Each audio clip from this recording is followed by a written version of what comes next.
As for most of us who have been through this so called spiritual path,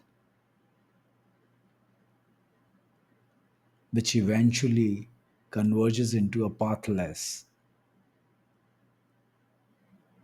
approach, because one day or the other we realize that every effort, every kind of striving is pointless. In fact, it will take us away from who we truly are.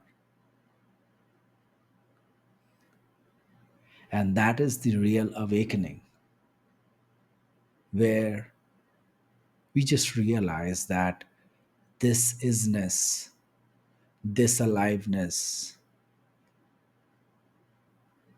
this very simple act of existence has been there always. And there are no wrappers, there are no words which can actually describe it. And yet, before this realization, many of us are busy in different ways with the spiritual paraphernalia. For some, it is a very mystical path because their guru is seems or appears to be very mystic.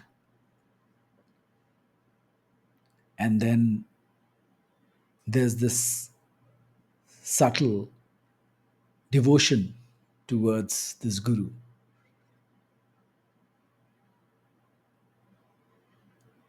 while guru is just like a finger pointing towards the moon, but we take the finger itself to be the moon and objectify.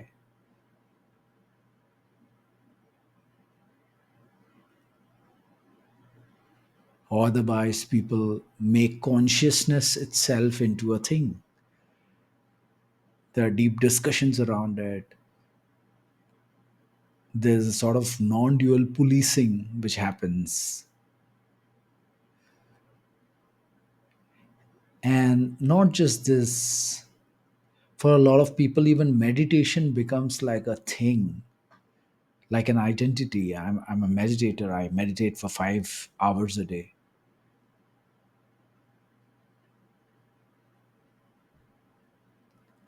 And with all of these complications, like the wrappers on the most simple natural state, which is available to us all the time,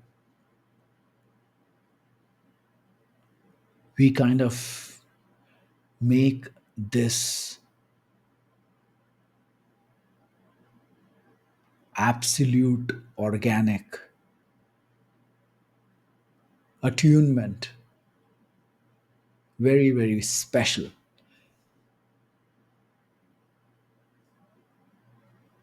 And then this specialness kind of keeps us on a hamster wheel. We keep going from one course to another. We keep comparing ourselves with others or our approach with others. And what we have done is nothing but, in fact, if we would have done nothing, that would have been better. What we have done is like a spider who makes the web and sometime gets caught in the web.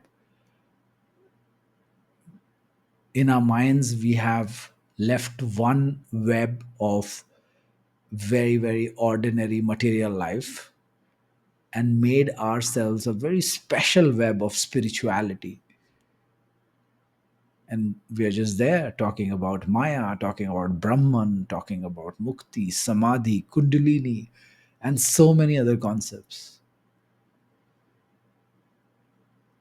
The truth is very, very simple. It is the isness of the life. in the most raw form. And no matter how much we try to complicate it with our minds and language and be poetic, the best way in the most raw form to see it is silence, stillness.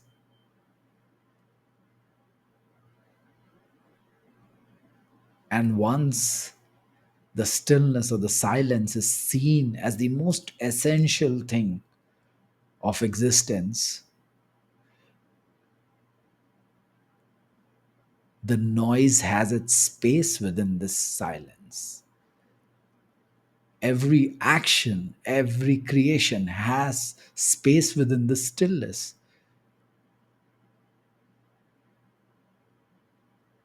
Because if there is no stillness, silence, or space, how can things appear and disappear in them? This most simple realization is missed by us because we're lost in the objectivity and the experiential phenomena which are happening. And this is one of the biggest ways people get trapped.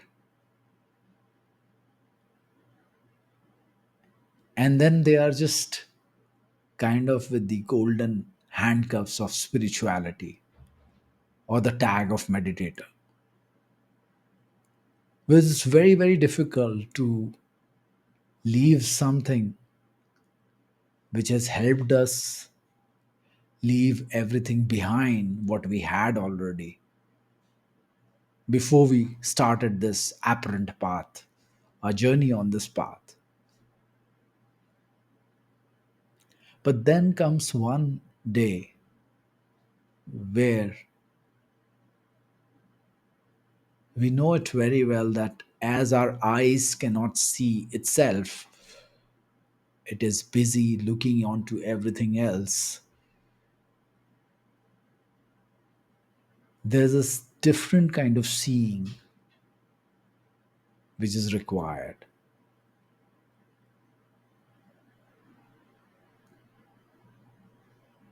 So there's this one step backwards which we need to take.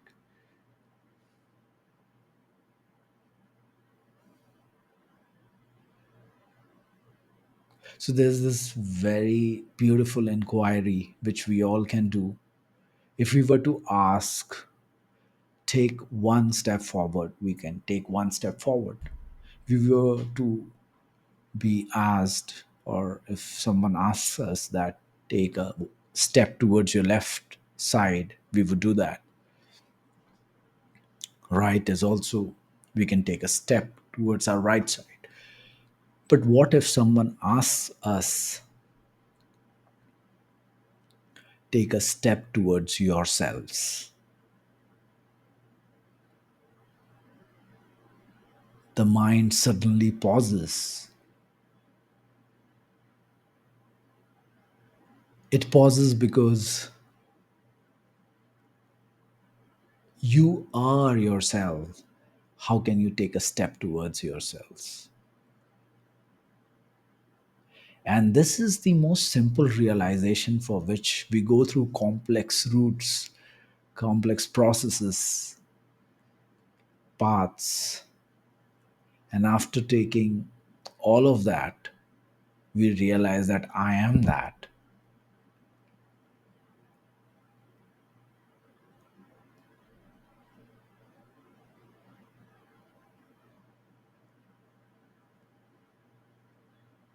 Let's take a moment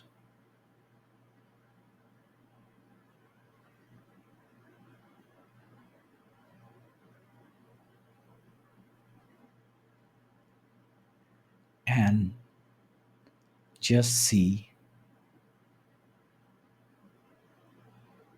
the act of seeing. What is being seen is not important, just the act of seeing, or rather, seeing the seeing.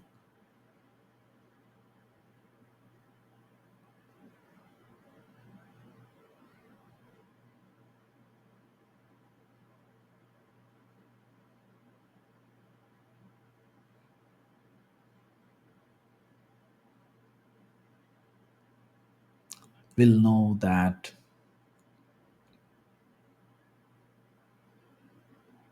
there are objects which can be known, but prior to the objects known, there is knowing, pure knowing, and that is available to all of us all the time. Objects known can change, but knowing always stays with us. It has no control, it has no resistance, it has no liking. But as soon as we bring this very finite knower, a very finite person in between, and this person has his or her own likes and dislike, whatever is known in the experience, let's say an emotion, a thought, a feeling, there is this filter through the finite body mind, and then we have our I don't like this, I do like this, and a long list of resistance and desiring. But what if our identity is not just from here, this finite layer of this body mind, this person, but we go back prior to it, which is knowing, the pure knowing, which is the most simple act. And from there, when we experience life and our identity shifts from this person to this knowing, we will realize that that is where the real freedom is.